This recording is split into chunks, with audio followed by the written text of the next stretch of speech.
So right over here we have our miniature plant, which simulates the use of SIS or safety and instrumented systems in the industry. And basically you have a lot of components in here, as you can see, in terms of pressure switches as well as safety relief valves, gauges, and all of these things. First, we will go over the objective of what this system is supposed to achieve, and then I will be explaining the P&ID diagrams as well as the circuitry later on. So the objective of this miniature plant here, of what it's supposed to demonstrate, is the safety of the plant. So suppose if the plant went over 20 psi or under 5 psi, that would be considered a hazardous situation.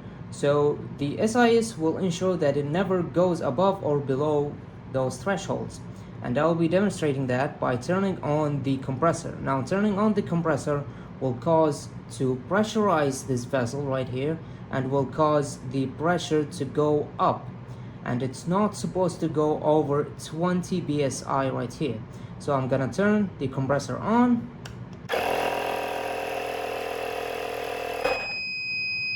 and as you can see,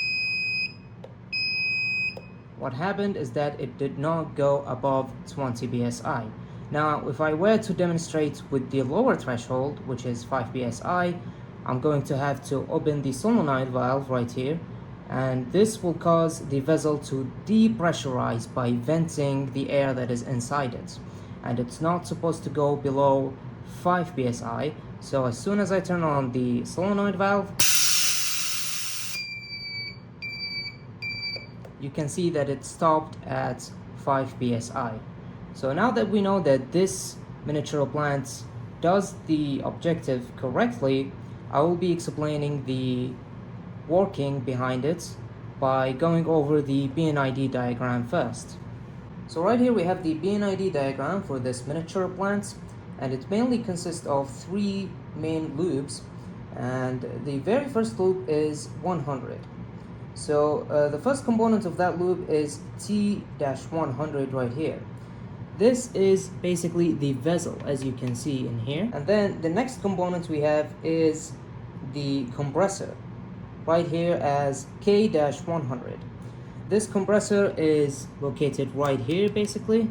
This is the whole compressor, but right here we have the switch to turn on or off the compressor. And then we have PI-100A. This right here is pressure indicator 100A, which is right here as you can see. And following that we have PI-100B, which is this pressure gauge at the top. And then we have 2 more components, which is BSV-100A and BSV-100B, which are the pressure safety relief valves located on the left and the right of this vessel. The next loop we have is loop 101, which is specific for safety and instrumented system, as you can see right here on the left side of the P&ID diagram. So the very first thing that we have is the BSHH 101A, and then we have 101B, and then 101C. All of these are the pressure switches high, which are located right here, as you can see. Pressure switch high 101A, B, and C. These switches are what determine the voting. When 2 of them trip, that's when the logic becomes true and the compressor turns off. Now the logic is right over here, as you can see, SIS 101, and you can see that the voting that it has is 2 out of 3. And what that means is that at least 2 out of these 3 devices need to agree in order to trip the compressor, as you can see right here, since it is connected to the logic as well. Now the third and final loop in this P&ID diagram, which is 102, which is located right here on the right hand side of this P&ID diagram, and it is basically identical to the high side. As you can see, we have BSLL 102A, B, and C right here. And then we have the logic, which is SIS 102, and again the voting is 2 out of 3. and the thing that it trips it, as you can see right down here, which is this solenoid valve with the tag XV102. Now all of these components are located in here. As you can see, this is A, B, and C in terms of the pressure switches for the low, and right here you can see this is the XV-102, which is the solenoid valve. And that's how these components or instruments are connected together. Now what happens when a trip occurs? For example, for the low, as soon as that happens right here, what we have is the alarm going off. Now you have two options. You can either acknowledge it, and acknowledging it basically stops the buzzer as well as stops the LED from flashing. And this is the alarm layer, and I will further clarify that when it comes to the circuitry. Now the second option would be to reset it, but you cannot reset it, if I were to click reset, unless the hazard is no longer in there. As you can see, the hazard is still in there. You can see that there are two devices agreeing or activating out of three, so that actually means the logic is true, and that will keep the solenoid valve from working. I cannot reset it, I cannot turn it on. So when the hazard is no longer in there, you can reset it. And we can simulate that situation by increasing the pressure in the vessel. And now you can see that the hazard is no longer in there. At this moment, you can reset it, and you can see that the LED went off, which means the solenoid valve is on. The same exact concept applies with the high.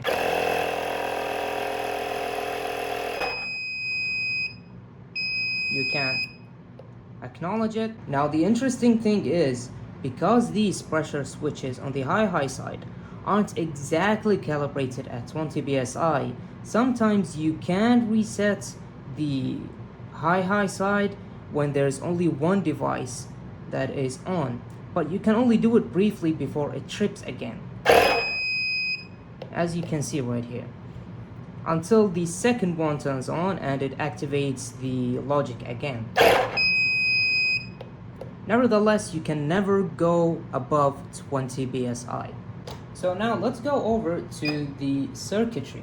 So as you can see right here at the back of the device, you can see the logic placed right here, which looks a bit complicated because there's a lot of wires, there's a lot of capacitors and filters and stuff, but it is actually quite simple when you separate each component by itself, and I will show you that in the circuit diagram.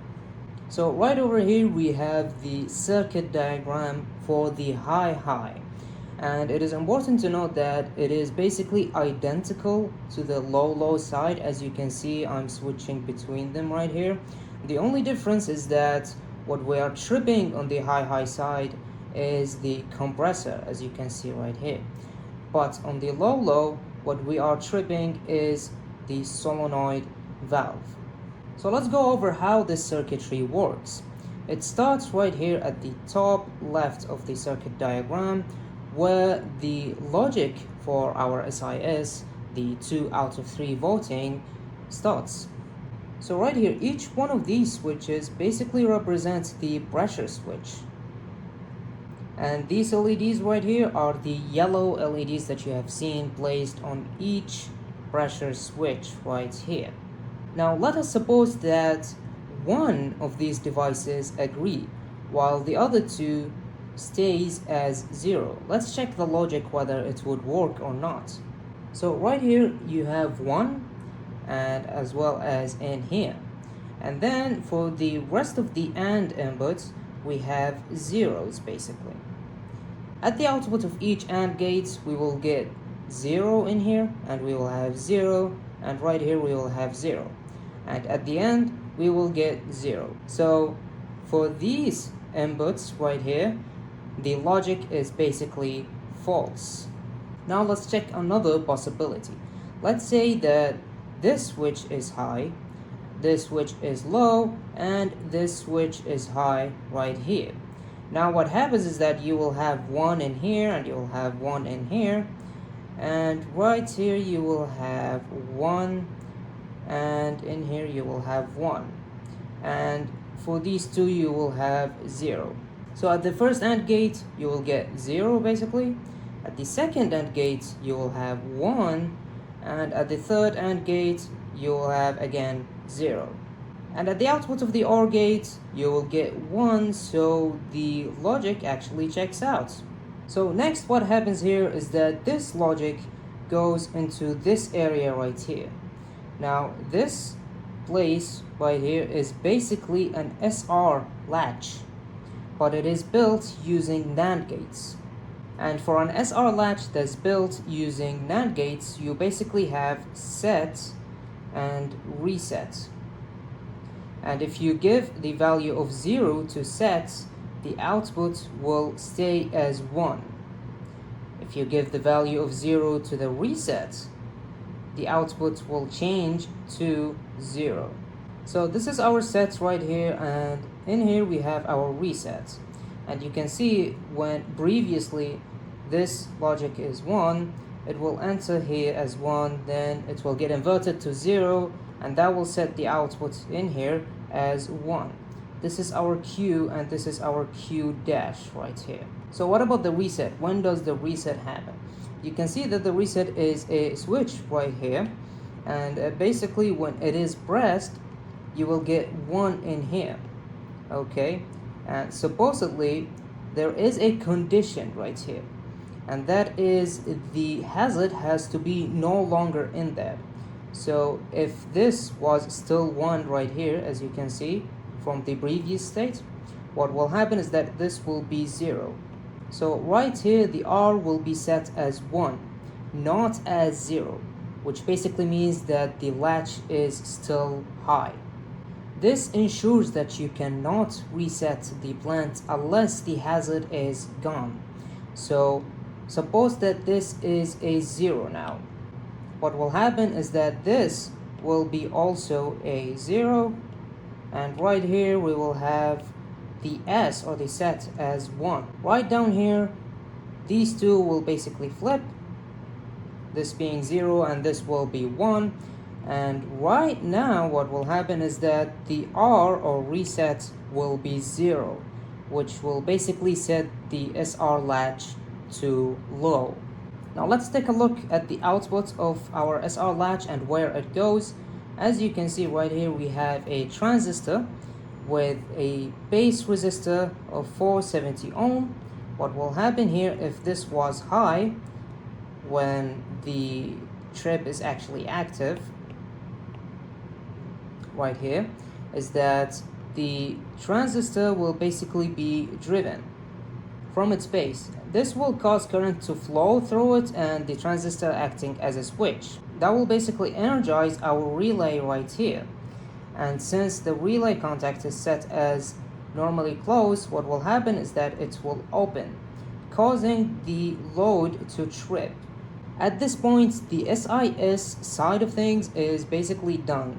The rest of the circuitry is another layer of safety, which is alarm. Now it's very important to understand that the SIS side has to be kept simple, because simple means robust, it means easier to diagnose, it means it will remove any unnecessary complications. The alarm, which is basically this area right here, this whole logic is basically for the alarm, and it is a separate layer from safety and instrumented systems. So here's how the alarm works and how the flashing works. Basically by using a 555 timer. Now this timer is very famous and well known, and basically it all depends on these three values right here. You can see this value and this value, as well as this one right here, where this is RA, this is RB, and right here we have C. Depending on these three values, you will set the frequency of the flashing. Now suppose that the hazard is on, what will happen is that the 555 timer will turn on from the reset pin. And now depending on these values, which we can actually calculate right here, now what you can do is you can actually set a different frequency when it comes to the on and off cycles. But what I'm interested in is basically this third equation right here, which basically gives you an equal on and off times. Now, if we were to plug our values in the equation, so that will be T equals to 0.693 times RA, which is 12.7K, plus 2 into RB, which is 100 kilo ohms, multiplied by C1, which is 1 microfarad. This will give you 78 millisecond. Now for you to find the frequency, which is basically 1 over the period, and that will be 1 over 78 millisecond, and that will give you approximately 12.8 hertz. Now it's very important to pick a low frequency that will be visible to our eyes. If you were to pick a frequency that is in the 30s or 50 hertz or something like that, the flashing will be very, very fast to the point where you basically wouldn't be able to notice it. So at the output of the 555 timer, we'll basically have one right here and one right here, but this one will be flashing with the frequency of 12.8 hertz. And right here we have another SR latch made out of NAND gates, and as you can see we have our acknowledge right here. So suppose that this NAND or this SR latch is currently low. What will happen is that right here we will have 0 and right here we will have 1. Okay, so this output will be 1, and right here this output will also be 1. Now this basically turns on our indicator, the red LED that you have seen flashing, and this right here will basically run or drive a transistor which will act as a switch, and that will turn on our buzzer. Now the reason we used a transistor with a buzzer is that because it uses higher currents than an LED would, and that will basically wouldn't be enough to drive it from a gate right away. Now when this SR latch is set as high by basically pressing the acknowledge button right here and closing it, what happens is that the output will become 1 in here, and right here will become 0. So this will get switched off, which will turn off the buzzer entirely, and in here what will happen is that this will become 1. Now the difference is that this one flashes at a frequency of 12.8 hertz, while this is constant all the time. This will make the LED indicator stay static.